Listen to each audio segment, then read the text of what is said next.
Hi, you're watching Inspire Me Korea and I'm Diana, and today we're going to go market hopping.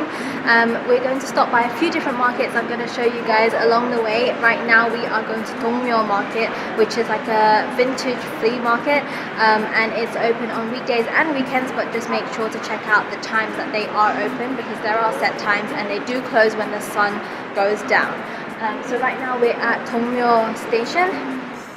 And we're going to take exit 3 to get to the Dongmyo Flea Market now.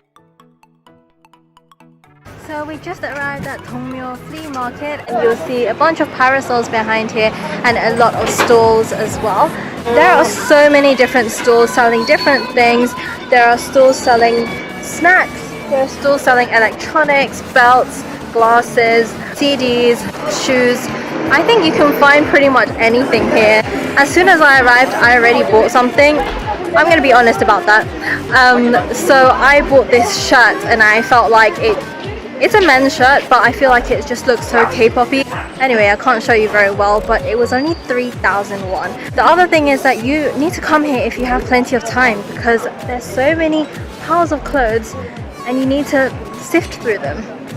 So you can see a lot of people here now who are going through a bunch of the clothes. There are so many people, so I say come as early as you can. Oh, the other tip is to make sure to bring lots of loose change. It's easier to kind of barter and negotiate for prices.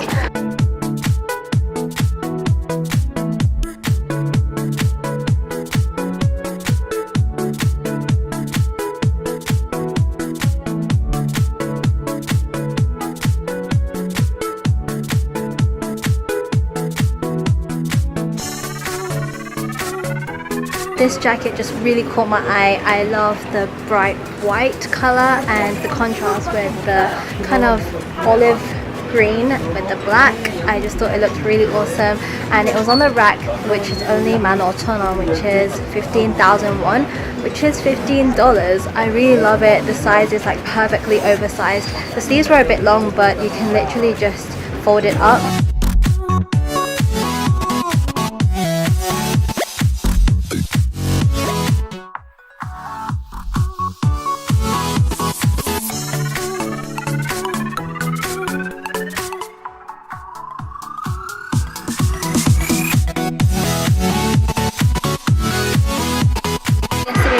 Ttukseom station, so we're gonna go to exit 8.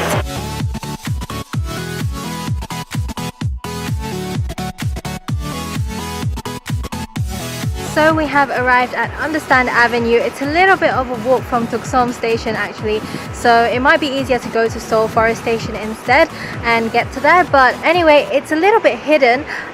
It's just behind here, so I need to cross the road, and it's kind of in between two big sites for construction, so it's not easy to find. Also, what is quite popular and famous about this place is that it's like a second common ground. So in case you didn't know about common ground, it's like a container store, container mall. This is a bit of a smaller version, but I think that it's much better because there are more local people here, whereas Common Ground is more of a tourist hotspot, although there are many Koreans that go as well.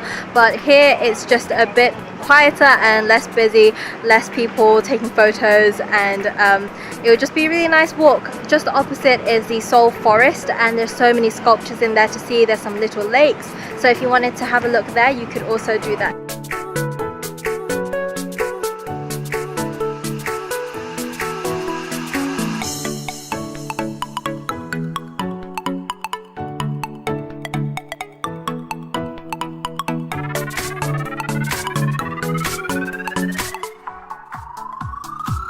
It is actually a lot bigger than I expected. It's still a tiny bit smaller than Common Ground, I think. A lot of stalls here right now with lots of fresh fruit and vegetables, as well as dried fruits and vegetables. There's a lot of really innovative products and interesting local products and seasonal foods. Lots of different types of mushrooms that you probably have never seen before, and melons, home goods as well. So there's a lot of things to see here, and you can see there's some cafes above. It's just so many things to see. I feel like you can spend around 2 to 3 hours here just looking at things.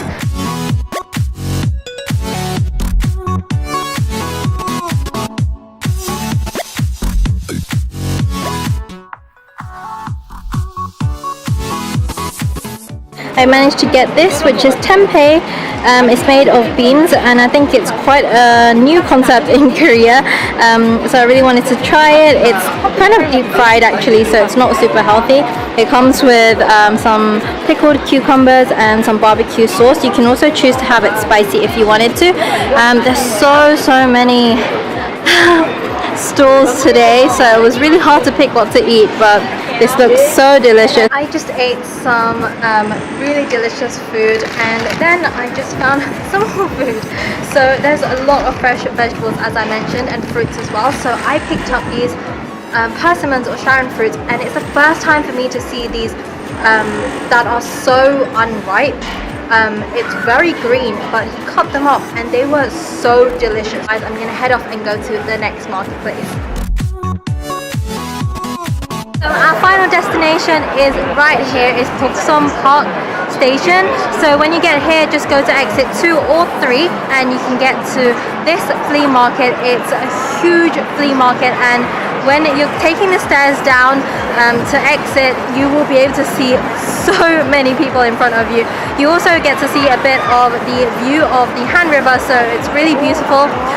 But if you're heading to the flea market, then make sure you have enough time, because you want to be able to shop at the flea market as well as have time to check out Han River, especially at this area. There are so many different stations that get to Han River, but each place has a bit of a different feel to it, and there are different architectures and different things to do around there. So we're here today at the Ttukseom Park flea market. Wow, so I'm already seeing some piles of clothes, but it's not as crazy as Dongmyo. Dongmyo, there were just like a massive pile of clothes. Over here, they're just like small picnic mats with kind of stacks of clothes. So the stacks of clothes here look a little bit tidier than in Dongmyo, but it's definitely a bit crazy, as you can probably see behind me. So we're gonna go and try and elbow in and see what special things there are over here.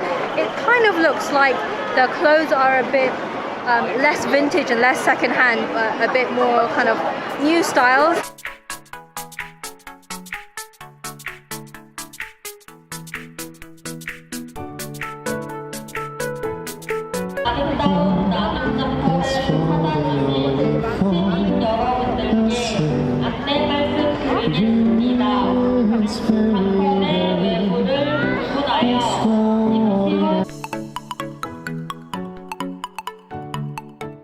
That wraps up our last flea market. I really want to say that all 3 of them were actually very different. So the first one, Dongmyo, there were so many retro and very old style kind of ski jackets. There's a wide range of things, and everything was very unorganized. It just kind of gives you a bit of a headache and you feel a little bit overwhelmed when you see it. And then the second place, which was the Understanding Avenue, that was really interesting. It was very hip and cool, and it's a really great place to go to get some nibbles and to try something different and seasonal. And then this final place at Ttukseom Park, I think it was one of my favorite places. You can see lots of young people having their own kind of entrepreneurial journey, so it was really lovely to see that, as well as lots of different products. There were some books, there were some toys and some clothes as well, and a lot of them were really new. They didn't look very secondhand or very used at all, and the prices were phenomenal. Like a lot of them were just 1,000 won, 500 won even, and I bought this kind of like a denim style jacket. It's a short jacket, and I thought it'd be around like 10,000 won, but this was 3,000 won. That's $3. So this is actually a Han River. You can see behind me the beautiful view. Today is really bright and sunny, so I can't even open my eyes properly. But if you're coming to the flea market, then I highly recommend you to come and take a walk down Han River as well. You can even see Namsan Tower behind me. I'm not sure if I can catch it right now, but it's absolutely beautiful. It's a beautiful little ride if you want to ride a bicycle down here. So I highly recommend it. This flea market actually closes at 5 p.m. It's 9 till 5 p.m. So if you wanted to come near the end of the day, I don't know if they do extra discounts, but everything is so cheap anyway. If you come around 4 p.m, have a walk around for an hour and then catch the sunset at Han River, I think that's an awesome day out. So I hope you guys enjoy checking out a few different markets with me today, and let me know what your favorites are or where you want to visit. Make sure to check out our website inspiremekorea.com or our blog.inspiremekorea.com to find out more about Korean culture and all different things about like secret gems, as well as subscribe to our monthly box, which is our culture box. You can learn about Korean culture, language, history, recipes and trends, as well as trying Korean snacks, beauty and getting some Korean souvenirs. So who wouldn't want that? Make sure to check that out and subscribe to this YouTube channel if you want to watch more. See you guys next time. Annyeong!